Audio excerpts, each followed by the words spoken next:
am writing this under an appreciable mental strain, since by tonight I shall be no more.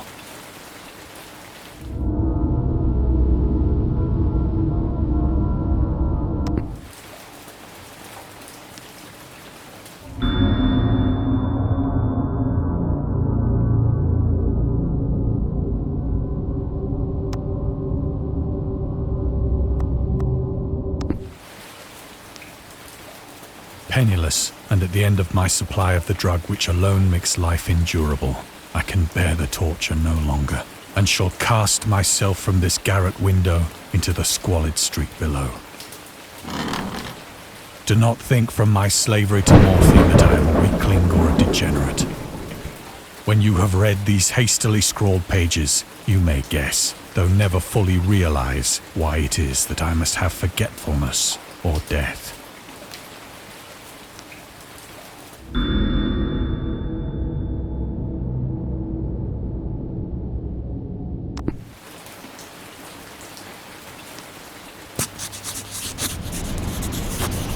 It was in one of the most open and least frequented parts of the broad Pacific that the packet of which I was supercargo fell a victim to the German sea raider.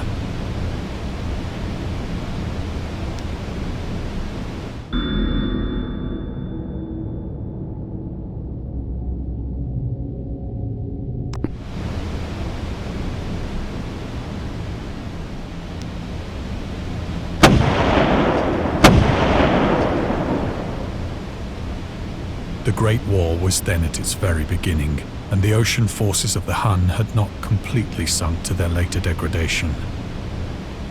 So that our vessel was made a legitimate prize, whilst we of her crew were treated with all the fairness and consideration due us as naval prisoners.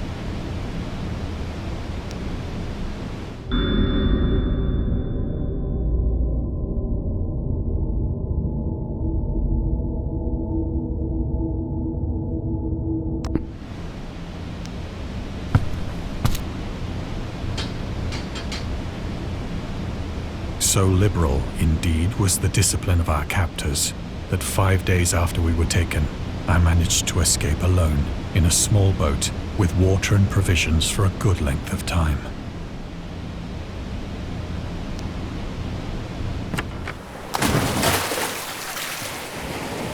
When I finally found myself adrift and free, I had but little idea of my surroundings.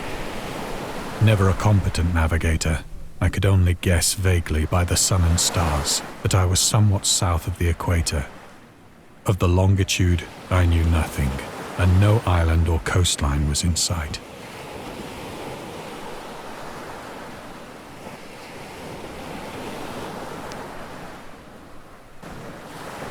The weather kept fair, and for uncounted days I drifted aimlessly beneath the scorching sun, waiting either for some passing ship or to be cast on the shores of some habitable land.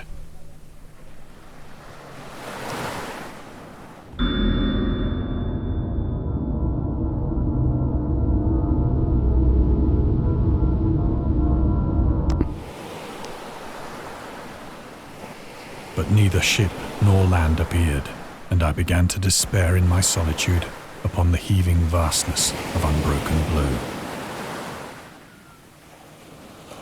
The change happened whilst I slept.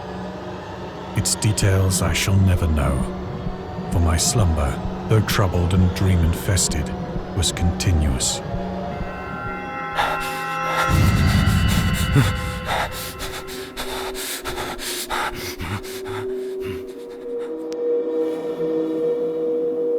When at last I awoke, it was to discover myself half sucked into a slimy expanse of hellish black mire, which extended about me in monotonous undulations as far as I could see,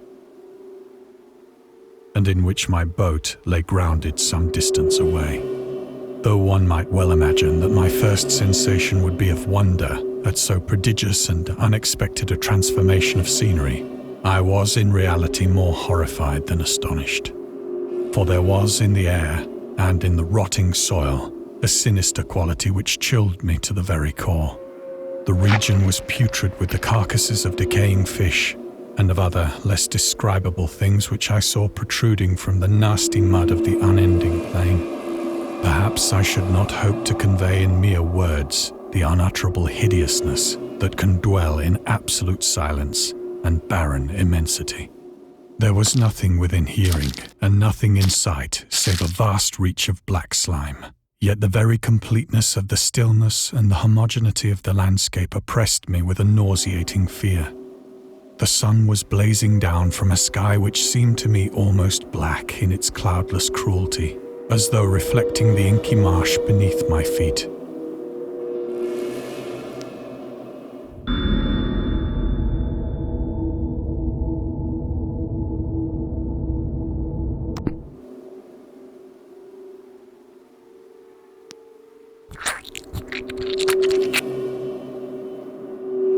As I crawled into the stranded boat, I realized that only one theory could explain my position. Through some unprecedented volcanic upheaval, a portion of the ocean floor must have been thrown to the surface, exposing regions for which innumerable millions of years had lain hidden under unfathomable watery depths. So great was the extent of the new land which had risen beneath me that I could not detect the faintest noise of the surging ocean, straining my ears as I might. Nor were there any seafowl to prey upon the dead things.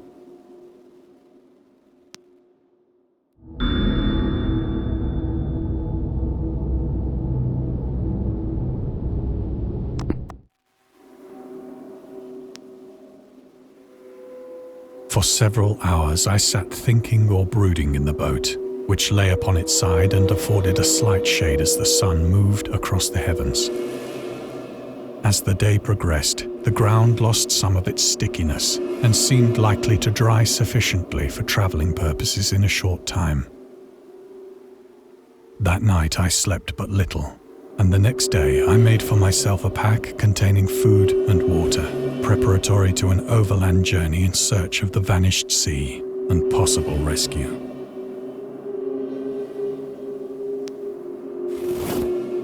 On the third morning, I found the soil dry enough to walk upon with ease.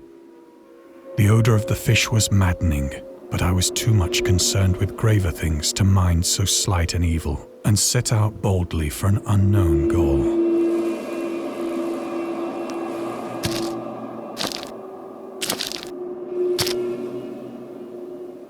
All day I forged steadily westward, guided by a faraway hummock which rose higher than any other elevation on the rolling desert.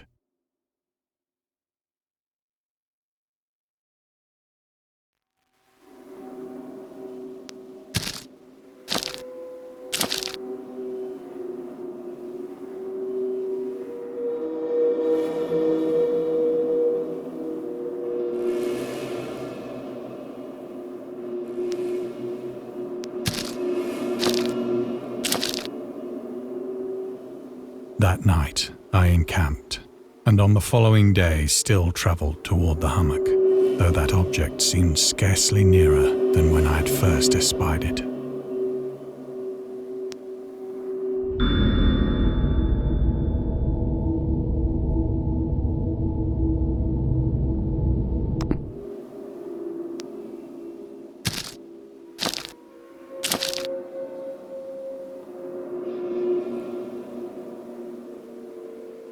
By the fourth evening, I attained the base of the mound, which turned out to be much higher than it had appeared from a distance, an intervening valley setting it out in sharper relief from the general surface.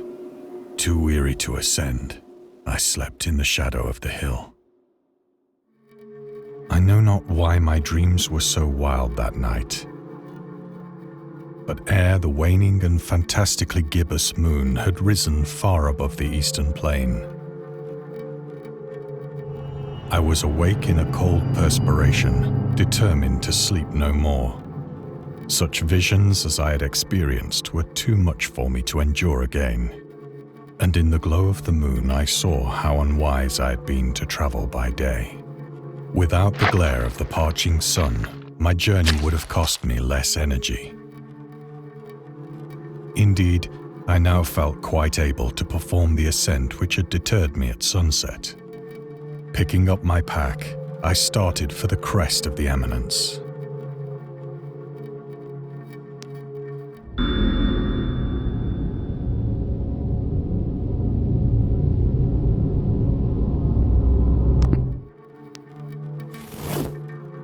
have said that the unbroken monotony of the rolling plain was a source of vague horror to me. But I think my horror was greater when I gained the summit of the mound and looked down the other side into an immeasurable pit or canyon, whose black recesses the moon had not yet soared high enough to illumine. I felt myself on the edge of the world, peering over the rim into a fathomless chaos of eternal night.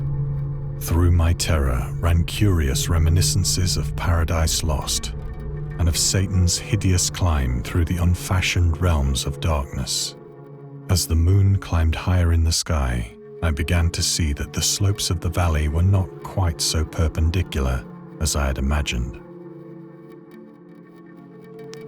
Ledges and outcroppings of rock afforded fairly easy footholds for a descent, whilst after a drop of only a few hundred feet, the declivity became very gradual.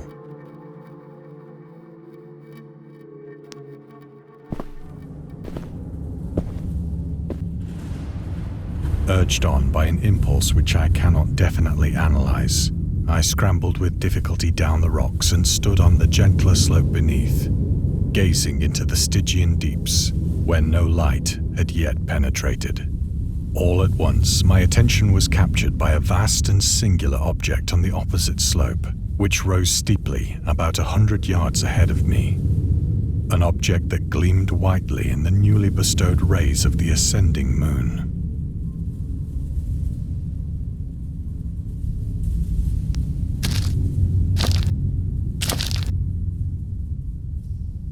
That it was merely a gigantic piece of stone, I soon assured myself. But I was conscious of a distinct impression that its contour and position were not altogether the work of nature. A closer scrutiny filled me with sensations I cannot express. For despite its enormous magnitude and its position in an abyss which had yawned at the bottom of the sea since the world was young, I perceived beyond a doubt that the strange object was a well-shaped monolith, whose massive bulk had known the workmanship and perhaps the worship of living and thinking creatures. Dazed and frightened, yet not without a certain thrill of the scientist's or archaeologist's delight, I examined my surroundings more closely.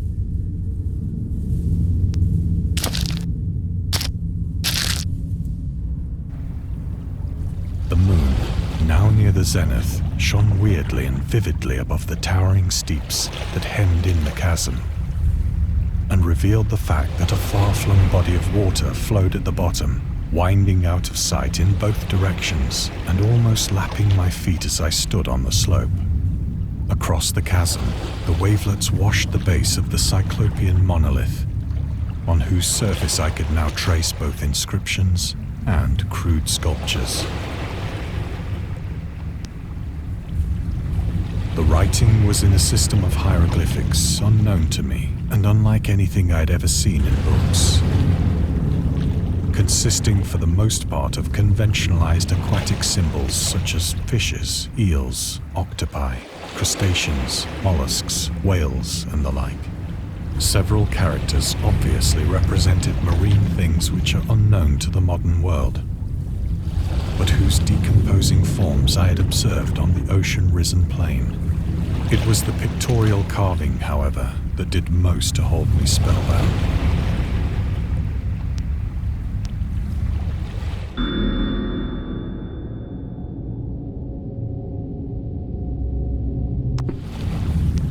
Plainly visible across the intervening water on account of their enormous size were an array of bas-reliefs whose subjects would have excited the envy of a Doré. I think that these things were supposed to depict men, at least a certain sort of men, though the creatures were shown disporting like fishes in the waters of some marine grotto, or paying homage at some monolithic shrine which appeared to be under the waves as well.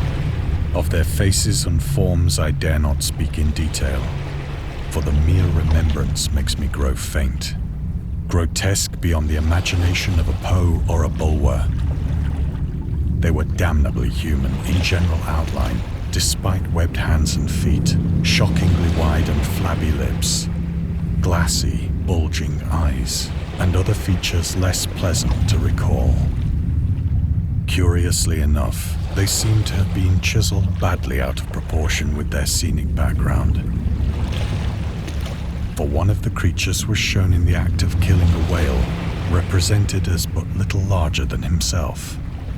I remarked, as I say, their grotesqueness and strange size, but in a moment decided that they were merely the imaginary gods of some primitive fishing or seafaring tribe. Some tribe whose last descendant had perished eras before the first ancestor of the Piltdown or Neanderthal man was born.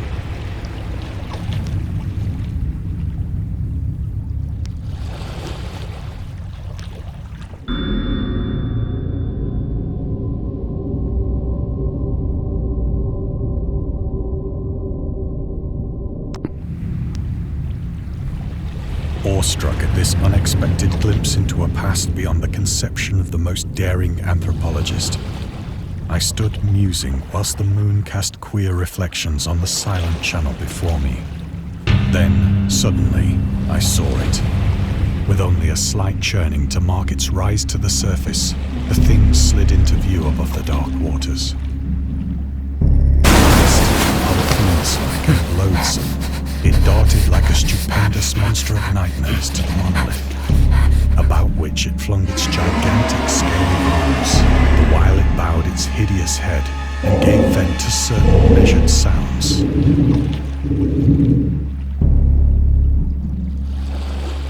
I think I went mad then. Of my frantic ascent of the sloping cliff and of my delirious journey back to the stranded boat, I remember little.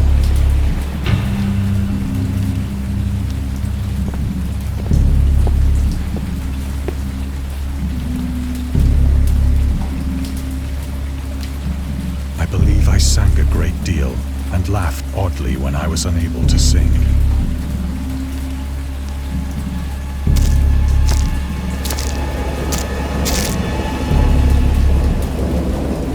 Indistinct recollections of a great storm sometime after I reached the boat.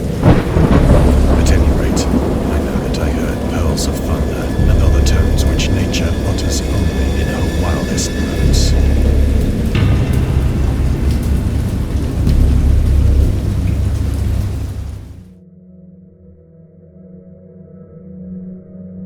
When I came out of the shadows, I was in a San Francisco hospital, brought thither by the captain of the American ship which had picked up my boat in mid-ocean. In my delirium, I had said much, but found that my words had been given scant attention.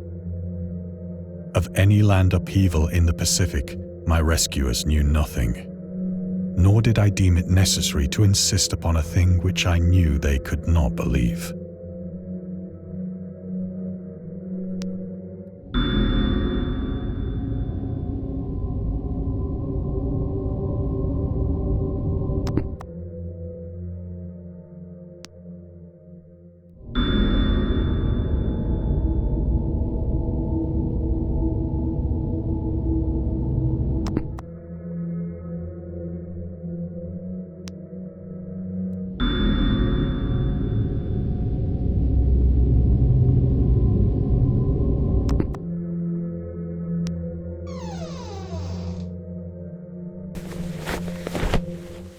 Once I sought out a celebrated ethnologist and amused him with peculiar questions regarding the ancient Philistine legend of Dagon, the fish god.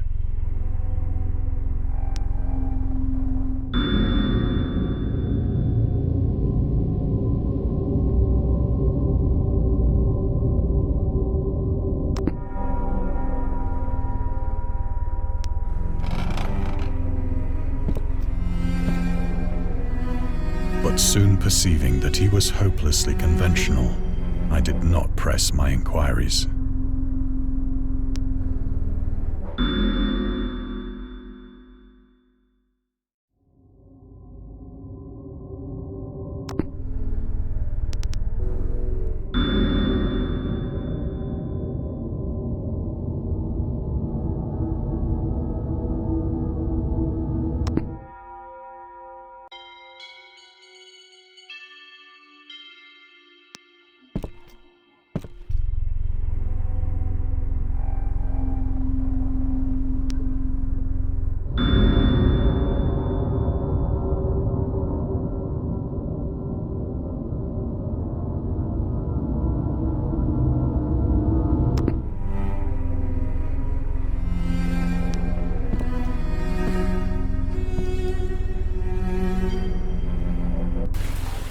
It is at night, especially when the moon is gibbous and waning, that I see the thing. I tried morphine, but the drug has given only transient surcease and has drawn me into its clutches as a hopeless slave. So now I am to end it all, having written a full account for the information or the contemptuous amusement of my fellow men.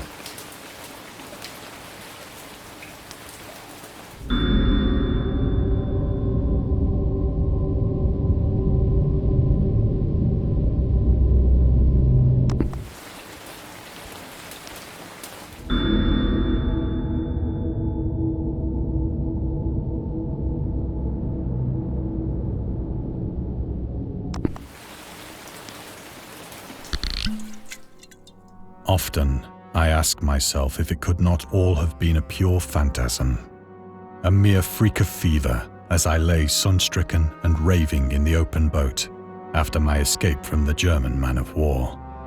This I ask myself, but ever does there come before me a hideously vivid vision in reply. I cannot think of the deep sea without shuddering at the nameless things that may at this very moment be crawling and floundering on its slimy bed, worshipping their ancient stone idols and carving their own detestable likenesses on submarine obelisks of water-soaked granite. I dream of a day when they may rise above the billows to drag down into their reeking talons the remnants of puny, war-exhausted mankind. Of a day when the land shall sink and the dark ocean shall ascend amidst universal pandemonium.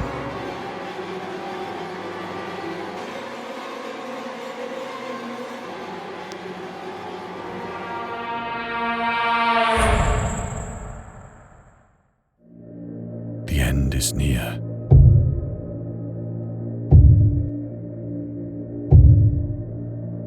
I hear a noise at the door, as of some immense slippery body lumbering against it. It shall not find me.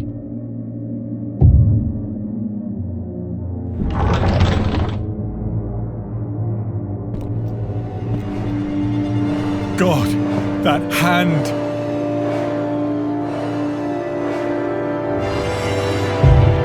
The window! The window!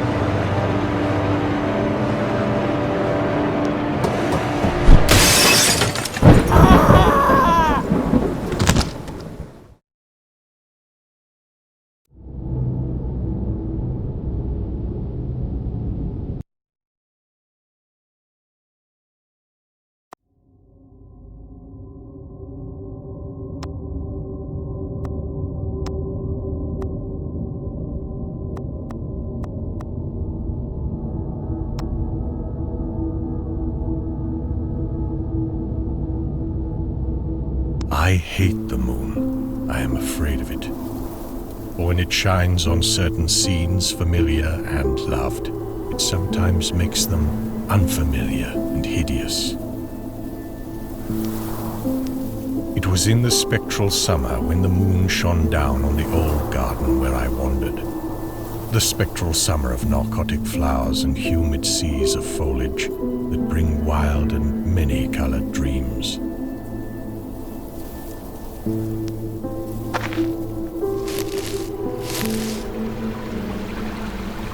And as I walked by the shallow crystal stream, I saw unwanted ripples tipped with yellow light, as if those placid waters were drawn on in restless currents to strange oceans that are not in the world.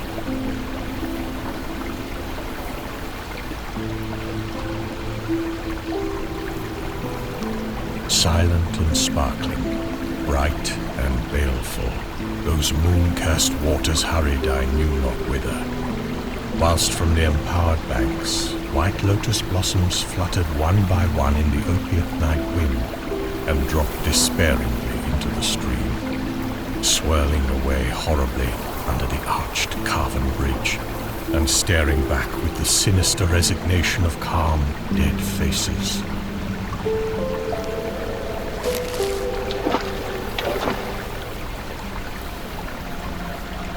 As I ran along the shore, brushing sleeping flowers with heedless feet and maddened ever by the fear of unknown things and the lore of the dead faces, I saw that the garden had no end under that moon.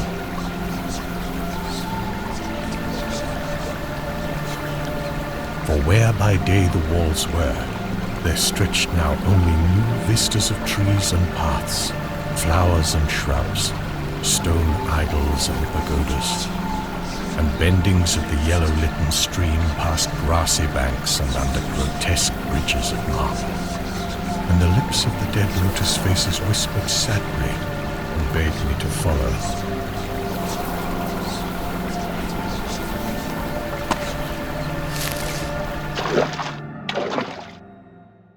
Nor did I cease my steps till the stream became a river, and joined amidst marshes of swaying reeds and beaches of gleaming sand, the shore of a vast and nameless sea.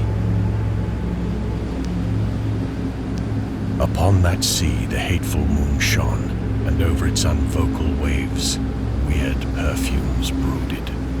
And as I saw therein the lotus faces vanish, I longed for nets that I might capture them and learn from them the secrets which the moon had brought upon the night.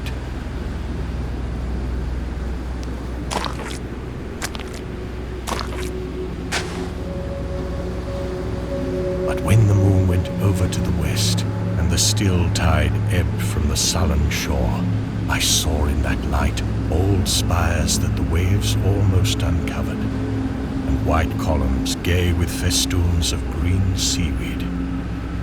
And knowing that to this sunken place all the dead had come, I trembled and did not wish again to speak with the lotus faces.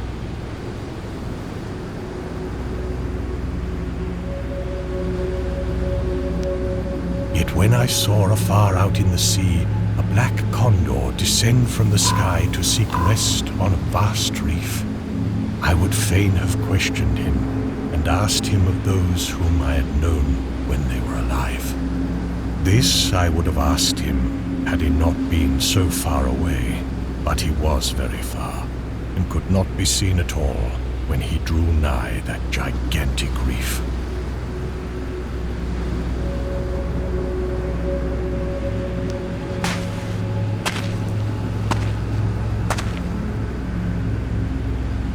So I watched the tide go out under that sinking moon, and saw gleaming the spires, the towers, and the roofs of that dead, dripping city.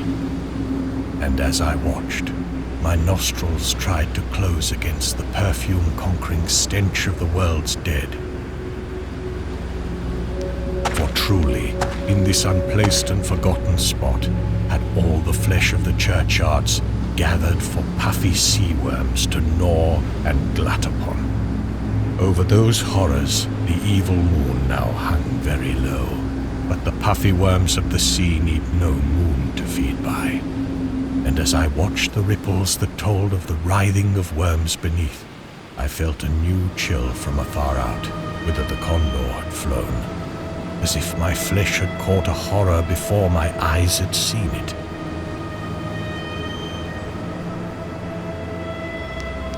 Nor had my flesh trembled without cause, for when I raised my eyes, I saw that the waters had ebbed very low, shewing much of the vast reef whose rim I had seen before. And when I saw that this reef was but the black basalt crown of a shocking icon, whose monstrous forehead now shone in the dim moonlight, and whose vile hooves must pour the hellish ooze miles below, I shrieked and shrieked, lest the hidden face rise above the waters, and lest the hidden eyes look at me after the slinking away of that leering and treacherous yellow moon. And to escape this relentless thing, I plunged gladly and unhesitatingly into the stinking shallows.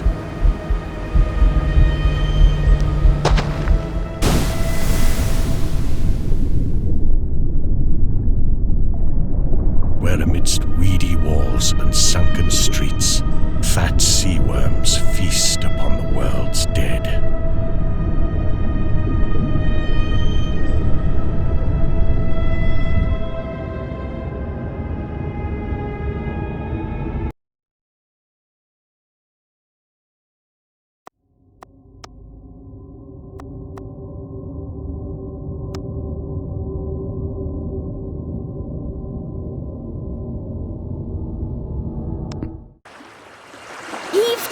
There's something floating to the leeward. The speaker was a short, stockily built man whose name was William Jones. He was the captain of a small catboat in which he and a party of men were sailing at the time the story opens.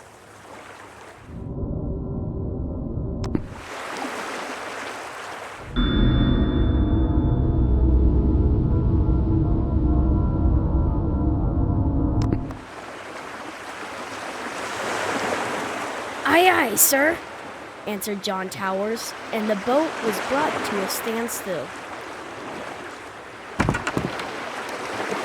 Captain Jones reached out his hand for the object, which he now discerned to be a glass bottle. "Nothing but a rum flask that the men on the passing boat threw over," he said. But from an impulse of curiosity, he reached out for it.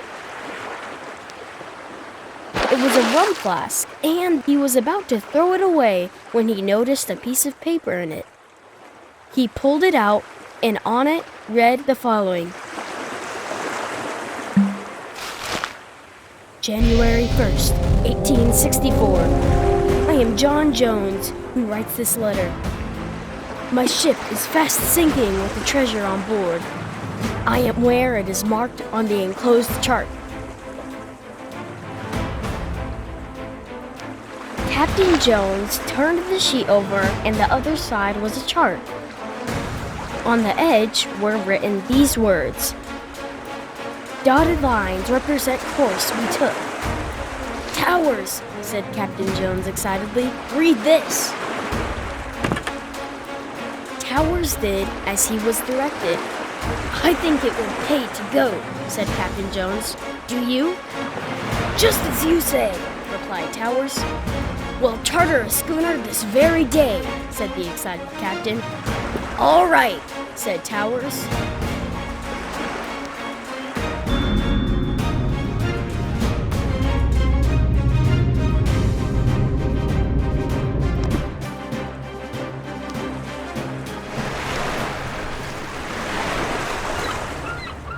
So they hired a boat.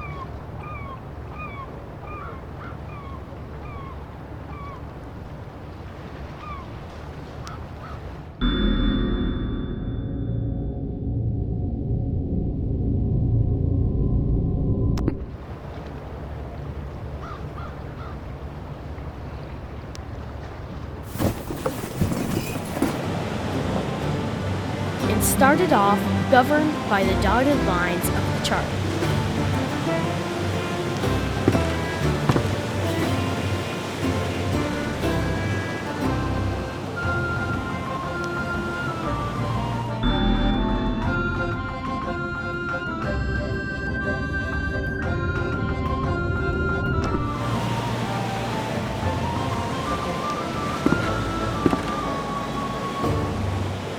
In 4 weeks, they reached the place where directed.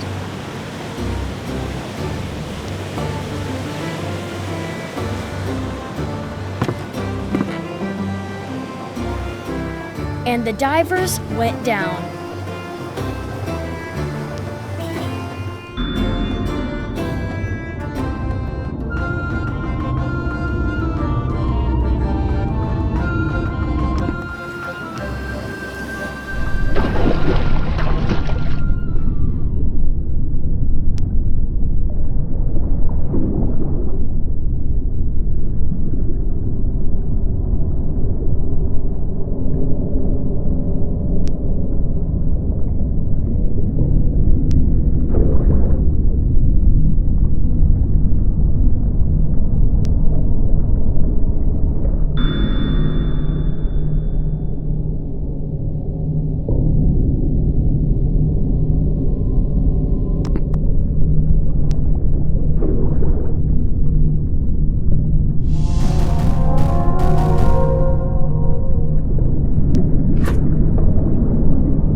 And came up with an iron bottle. They found in it the following lines scribbled on a piece of brown paper.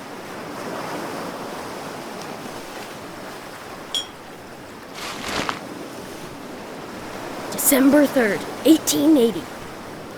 Dear Searcher, excuse me for the practical joke I have played on you, but it serves you right to find nothing for your foolish act. Well, it does, said Captain Jones. Go on. However, I will defray your expenses to and from the place you found your bottle. I think it will be $250, so that amount you will find in an iron box. I know where you found the bottle because I put this bottle here and the iron box, and then found a good place to put the second bottle. Hoping the enclosed money will defray your expenses, some I close. Anonymous.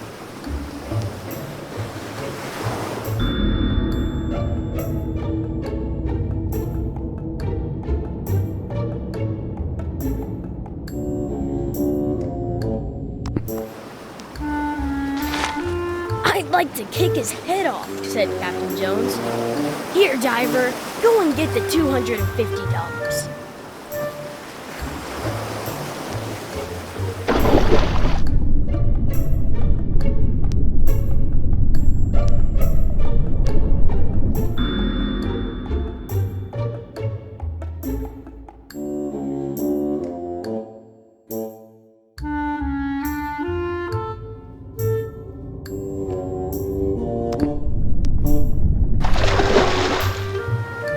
In a minute, the diver came up bearing an iron box.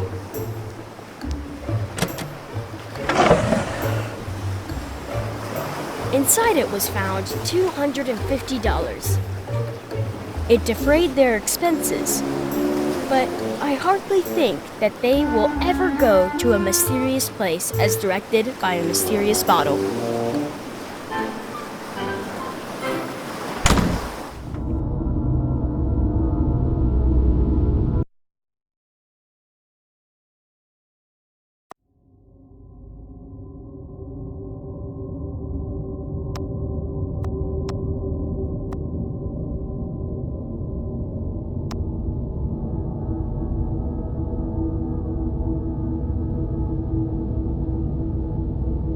My dreams occasionally approached the fantastical in character, though falling somewhat short of coherence. One scene is especially stamped upon my recollection. That of a dank, fetid, reed-choked marsh under a gray autumn sky.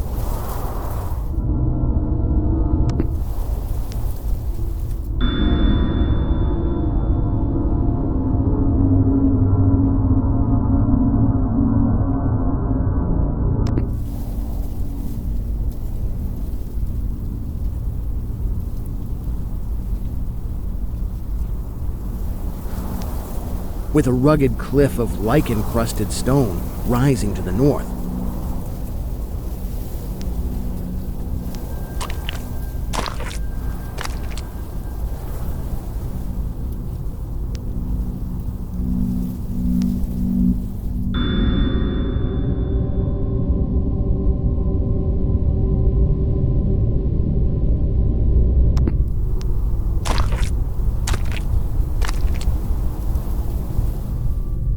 Impelled by some obscure quest, I ascended a rift or cleft in this beetling precipice.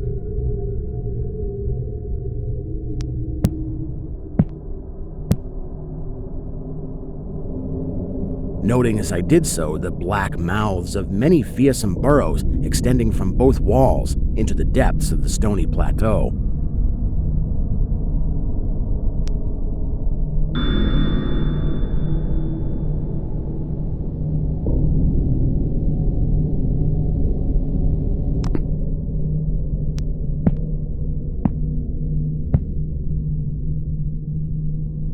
At several points, the passage was roofed over by the choking of the upper parts of the narrow fissure. These places being exceedingly dark and forbidding the perception of such burrows as may have existed there.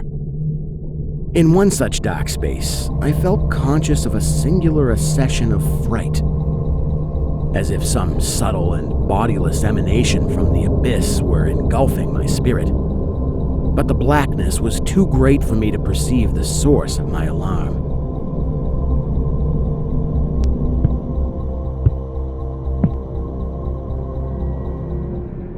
At length, I emerged upon a tableland of moss-grown rock and scanty soil, lit up by a faint moonlight which had replaced the expiring orb of day. Casting eyes about, I beheld no living object, but was sensible of a very peculiar stirring far below me amongst the whispering rushes of the pestilential swamp I had lately quitted.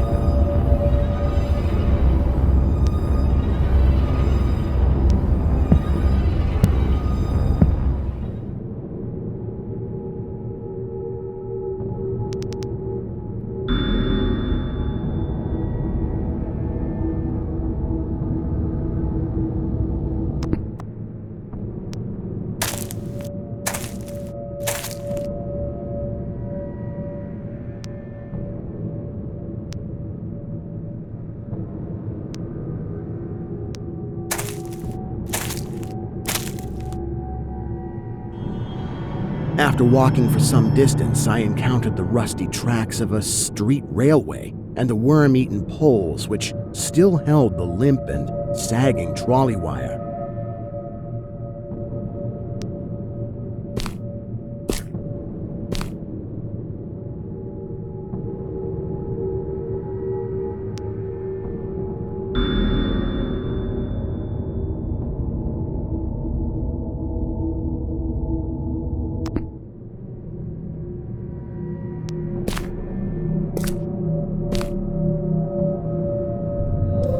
Following this line, I soon came upon a yellow vestibuled car numbered 1852 of a plain, double-trucked type common from 1900 to 1910.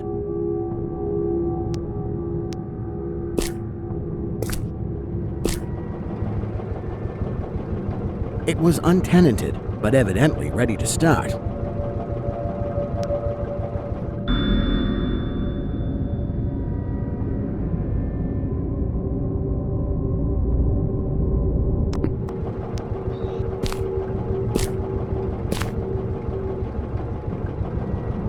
The trolley being on the wire and the air brake pump now and then throbbing beneath the floor.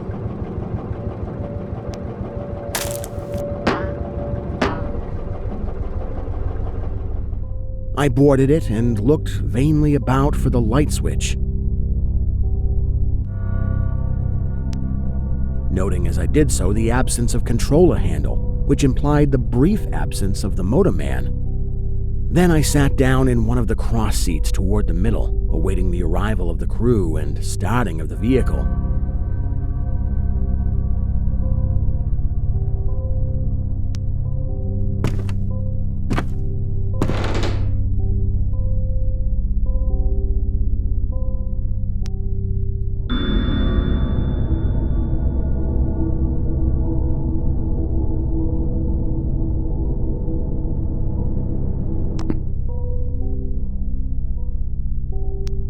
Presently, I heard a swishing in the sparse grass toward the left and saw the dark forms of two men looming up in the moonlight.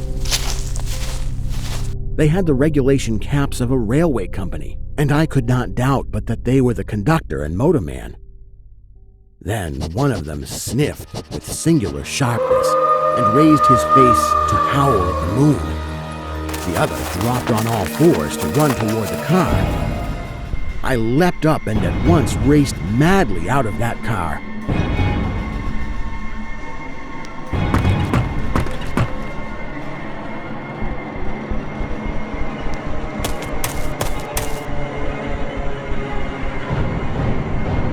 And away across endless leagues of plateau till exhaustion waked me.